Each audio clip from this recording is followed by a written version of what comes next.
નામ છે પરવાડિયા હિતેશભાઈ. આજે આપણે સરદાર વલ્લભભાઈ વિશે પાર્ટ 2 પાર્ટ 1 માં સરદાર વલ્લભભાઈ પટેલ ઈસવીસન 1913 માં લંડન થી ભારત પાછા આવી અમદાવાદ ખાતે પહેલા વકીલદારીના કેસ શરૂ કર્યા હતા.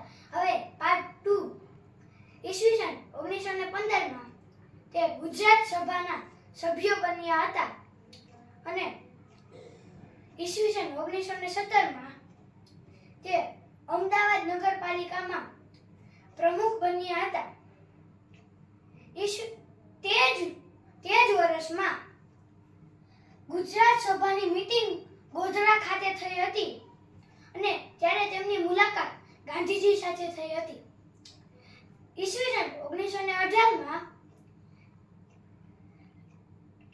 ખેડા સત્યાગ્રહ થયો હતો અને 6 મહિના ભાગ લીધેલો હતો અને સમૃદ્ધ ખેડૂતોને ટેક્સ ભરવામાં આવશે તો સામાન્ય ખેડૂતોને ટેક્સ માફ કરી દેવામાં આવશે એવું સમાધાન લઈને આવ્યા હતા. તમને ખબર છે મિત્રો, સરદાર વલ્લભભાઈ પટેલ સાથે 2 વ્યક્તિઓ પણ હતા.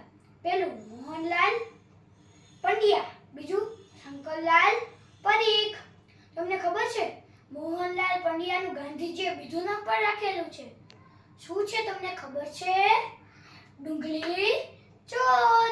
હવે પાર્ટ 2 માં વધારે જાણીશું.